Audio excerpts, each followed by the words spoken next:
노르웨이 도입 시기 2019년 인도 24문 인도 예정 4문. 핀란드 도입 시기 2017년 인도 48문 인도 예정 48문. 에스토니아 도입 시기 2018년 인도 18문 인도 예정 18문. 향후 도입 계획 24문 2023년 12문 발주 확정. 이집트 도입 시기 2022년 인도 예정 200문 초도 물량 한화 납품 이후 현지 공장 생산 예정. 인도 도입 시기 2018년 인도 100문 인도 예정 200문. 튀르키예 도입 시기 2000년 인도 350문 프르트나 기술 수출. 폴란드 도입 시기 2022년 인도 48문 인도 예정 624문 크라프차대 인도 104문 인도 예정 48문. 호주 도입 시기 2022년 인도 예정 30문 질롱 현지 생산 공장 착공 2024년부터 생산 2027년까지 납품 예정. 우크라이나 도입 시기 2022년 인도 48문 인도 예정 48문 폴란드에서 크라프차대 공여 48문 및 구매 48문 튀르키예에서 프르트나차대 공여 예정. 이 나라들의 공통점을 아시나요? 우리나라가 자랑하는 베스트셀러 자주포 K9을 운용하는 나라들입니다.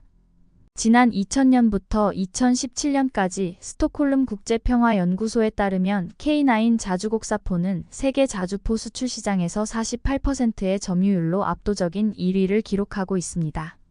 독일의 판저하우비츠 2189문, 프랑스의 세자르 175문, 중국의 PLG 4528문을 합치면 492문이 자주포 시장에서 해당 기간에 팔렸는데요. 우리나라의 K9은 이 셋을 합친 수보다 많이 팔린 것입니다. 현재는 판매 계약 기준 세계 약 70%라는 어마어마한 점유율을 기록하고 있는 21세기 베스트셀러로 자주포 시장 최강자의 자리에 등극하였습니다. 시스템 체계와 통합 플랫폼 자체가 모두 국산으로 국내 방산업체인 한화디펜스에서 제작되어지는 순수 국내 기술의 무기입니다. 안녕하세요. 색다른 시각으로 전 세계의 이슈를 다루는 색다른 튜브입니다. 분단 국가인 우리나라는 휴전선을 마주하고 있어 자주포 운용이 필요한 특수한 상황이다 보니 국내에 K9, K55 자주포를 합쳐서 1200대 가깝게 보유 중이고 국내 기술로 만들어 사용 중이어서 그동안의 경험치로 인해 빅데이터가 차곡차곡 쌓여왔습니다.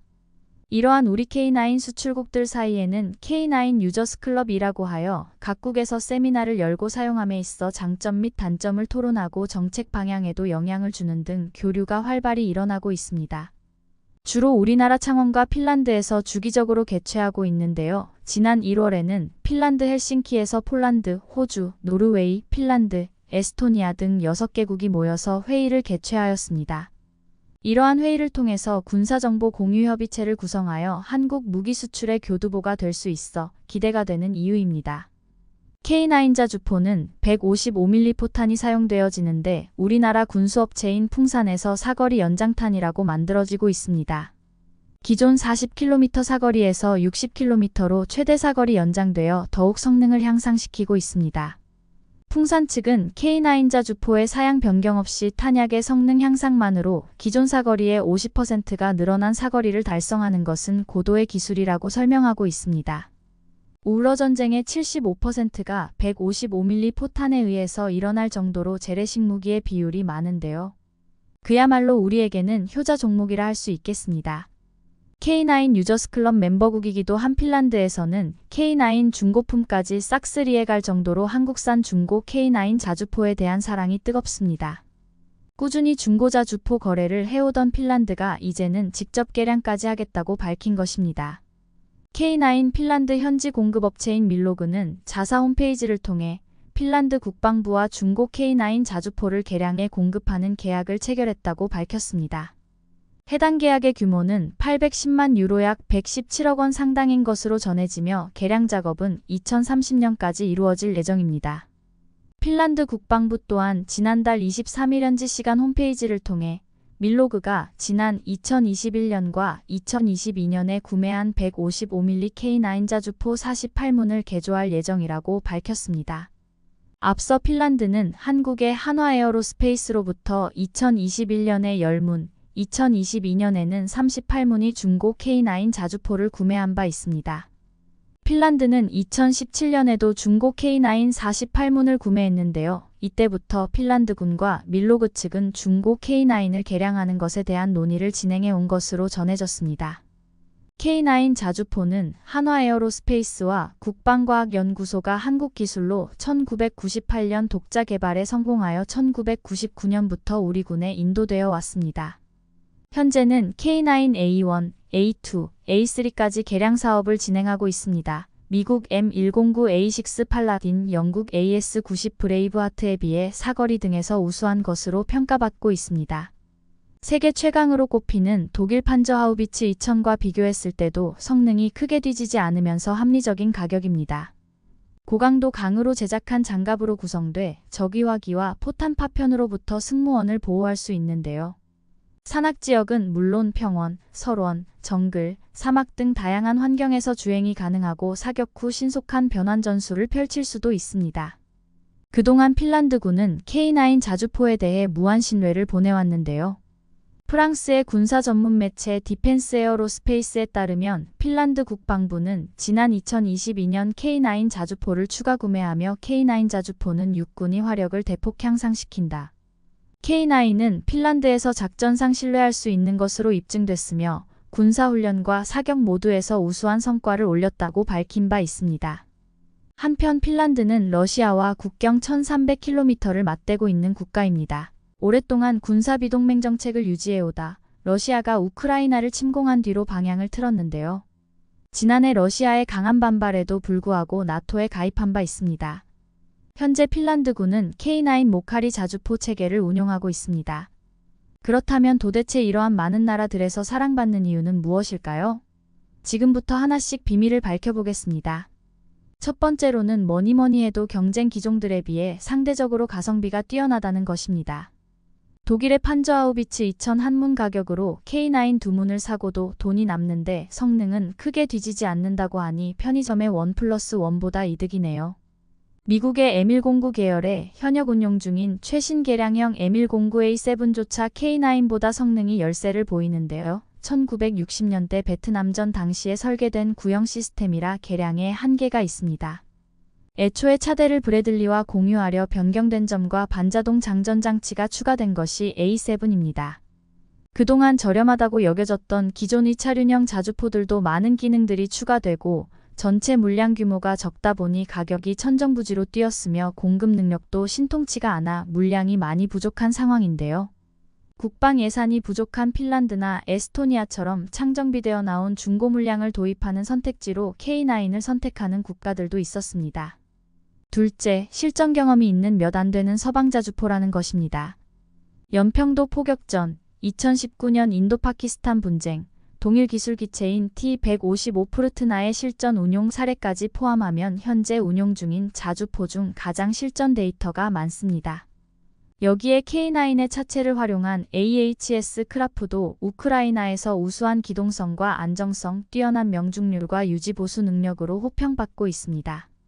군용 무기는 실전이 곧 최고의 세일즈 광고인 것입니다. 연평도 포격전 때 보여준 우수한 대응과 실성능이 K9의 가치를 증명한 것이라 볼 수 있습니다. 셋째, 많은 국가에 판매하다 보니 규모의 경제를 달성할 수 있어 유지보수 측면에서 유리하며 특히 대한민국은 현지 생산 및 기술 이전 등의 적극적인 판매국입니다. 대한민국 국내만 해도 4자릿수 물량의 창정비와 업그레이드 사업이 계속해서 돌아가고 있기 때문에 구태여 국내 공장에서 직수출을 고집할 필요가 없고 징병제 국가인 한국 특성상 차량 자체의 구조를 최대한 단순화했기 때문에 정비의 난이도 자체가 낮은 것은 물론 기술 유출에 대한 부담도 상대적으로 적은 것입니다. 덕분에 인도, 이집트, 폴란드 같은 세자릿수 도입국들은 기술 이전을 받아 원활한 유지 보수가 가능해지고 이를 거점으로 인근 국가들에 대한 적극적인 마케팅에 나설 수 있으며 완제품을 수출하는 경우에도 해당국의 요구에 따라 자국산 혹은 해당국이 원하는 장비를 적용한 옵션을 제공하는 데 인색하지 않습니다. 여기에 2022년 대한민국 폴란드 방산 계약으로 동부유럽 한복판인 폴란드에 600문 규모의 라인이 깔리면서 유지보수 지원은 한층 탄력을 받을 전망입니다. 반면에 판저하우비츠 2000은 우크라이나에서 우수한 성능과 내구성으로 호평을 받다가도 고장시 부품 수급 문제로 골머리를 앓고 있으며 기술 유출에 대한 우려로 정비센터 설치 및 운영에도 깐깐하여 우크라이나군 판저하우비츠 2000은 수리 정비를 위해 폴란드를 거쳐 리투아니아까지 무려 편도 1300km가 넘는 거리를 이동해야만 하는 실정입니다. 넷째, 전쟁이라는 긴박한 위기 상황에서 선택의 여지가 없었을 것입니다. 2020년 이후 유럽 나토 국가, 특히 러시아 인접국들은 심각한 안보 위기를 느끼는 상황입니다. 유럽 방산업 대부분은 긴 군축의 영향으로 생산 캐파가 거의 없었던 상황이었습니다. 일례로 다른 궤도형 155mm 자주곡사포의 사례를 찾아보면 영국의 AS90은 아예 단종되었고 프랑스의 AUF1은 워낙 구형 모델이라 생산이 중단되었습니다. 미국의 M109A7은 위에서도 언급했듯이 성능 열세와 더불어 신규 생산 라인의 규모가 크지가 않은데요. 그나마 K9을 제외하고 수출 시장에서 팔리는 155mm 궤도형 자주곡사포는 판저하우비츠 2000 정도인데 성능은 우수하다지만 원체 비싼 가격에 더불어 백문을 공급하는데 몇 년이 걸린다고 할 정도로 생산 속도가 많이 느립니다. 현재 세계에서 주문 시 가장 빠른 속도로 납품이 가능한 궤도형 자주포는 K9인 것입니다. 선택의 여지가 없겠죠? 워낙 전체 생산 규모가 커서 보통은 직도입 대비 부담스럽기 마련인 라이센스 생산 비용도 그럭저럭 감당할 수 있을 수준이 될 정도로 저렴한 편입니다. 또한 수출국의 요구에 따라 다양한 커스텀 옵션을 넣어 수출하기 때문에 대한민국 국군의 병기 중 가장 다양한 동종 파생형들을 낳고 있기도 한 것입니다. 다섯째, 우크라이나 전쟁에서 전면 전시 포병화력의 중요성이 다시금 증명되었습니다. 우크라이나 전쟁 초기의 영웅은 다연장 로켓 발사되었지만 이후 전쟁이 장기화됨에 따라 러시아군, 우크라이나군 할 것 없이 자주포, 견인포 등 기존 포병대의 화력 지원의 필요성을 절감했습니다. 이는 기존의 포병화력 증강에 시큰둥하던 타국가들의 수요를 자극하는 계기가 되었습니다. 여섯째, 차체의 우수성으로 인해 파생형 개발 및 개량 가능성이 크다는 장점이 있습니다. 즉 호환성이 좋아 세계 각국의 지형지물 전술에 맞춰서 변형이 자유롭습니다. 실제로 폴란드에서도 AHS 크라프의 차체를 K9 차체로 바꾸면서 만족감을 드러냈었는데요. 전방위 14.5mm 방호를 위해 장갑재를 20톤이나 사용하면서 방호력이 자주포 차체 중에서도 튼튼한 편이기 때문에 이를 통한 장갑차 개발도 가능합니다.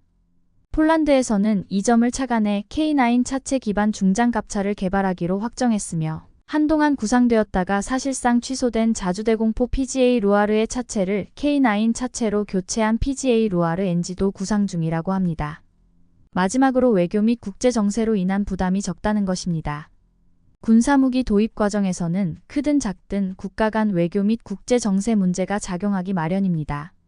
하지만 K9의 생산국인 대한민국은 이 부분에서 부담이 아주 적은 나라입니다. 대한민국은 명백한 친미 서방 국가이면서도 러시아 등 반서방 국가들과도 관계가 크게 나쁘지 않은 편입니다. 또한 복잡한 국제 정세에서도 대한민국은 대부분의 지역에서 중립적인 입장을 취하고 있고 때문에 도입국 입장에서는 한국산 장비를 도입해도 외교적인 부담이 적은 것이 우리나라 방위산업 전체의 큰 장점인 것입니다. 2022년 2월 촉발된 우크라이나 러시아 전쟁의 여파로 구매 수요는 더욱 증폭되었는데요. 2022년 11월 핀란드 38문 추가 도입, 2023년 1월 에스토니아 12문 추가 도입, 2022년 11월 노르웨이 4문 및 K10 탄약 보급 장갑차 8대 추가 도입 등 유럽 수출량만 총 54문 플러스 8대이며 만약 루마니아 자주포 사업에 선정되어 K9 54문을 도입하면 불과 2년 사이에 유럽에 K9 108문이 수출되는 것인데요. 전쟁으로 인한 안보 불안 없이는 어려운 수출량입니다. 러시아와 대치하는 핀란드, 에스토니아, 노르웨이가 이미 도입한 검증된 자주포이기도 하고 가격 대비 성능비가 매우 우수한 무기로 정평이 나 있는 만큼 군사력 강화를 추진하는 제1세계 국가라면 도입하지 않을 이유가 없기 때문입니다. 거기다 그동안 유럽 전선이 장기간 전쟁의 위협을 잊고 살면서 군축을 단행하게 되었고 21세기 초 많은 자국산 무기들이 퇴역한 상태에서 다시 안보 위협이 닥쳤기에 동유럽은 다시 수성전, 지연전 위주의 국방 전략을 짜야 했는데 5천년 유구한 화력 덕후 국방 전략을 고수해왔던 대한민국의 방식이 상대적으로 질적인 면, 양적인 면, 속도의 면에서도 최적의 모델이 되었던 것입니다. 또한 미국도 포병이 가격 대비 최대 피해를 안겨줄 수 있는 수단인 것을 알고 있어서 동맹국들에게 포병 전력만이라도 증강할 것을 권장하고 있는 상황입니다. 군대에서 포병에 근무하신 분들은 이런 얘기를 들어보셨을 거예요. 강원도 철원의 겨울과 전라도 장성의 여름을 다 견디고 질척한 논밭과 척박한 산악지형을 가리지 않고 잘 굴러가니 전 세계에서 안 팔릴 수가 없다. 는 이야기가 있습니다. 이게 단순한 농담이 아닌 것이 개발진 인터뷰나 각종 기사에서 이와 비슷한 취지의 진술이 간간히 나오기도 합니다. 한 예로 미해병대 로버트 넬러 전 사령관이 한미동맹의 중요성을 강조한 말 중에서 한반도의 척박하고 변덕스러운 기후와 험준한 지형이 해병대 훈련으로선 안성맞춤이라고 언급한 적이 있는데요.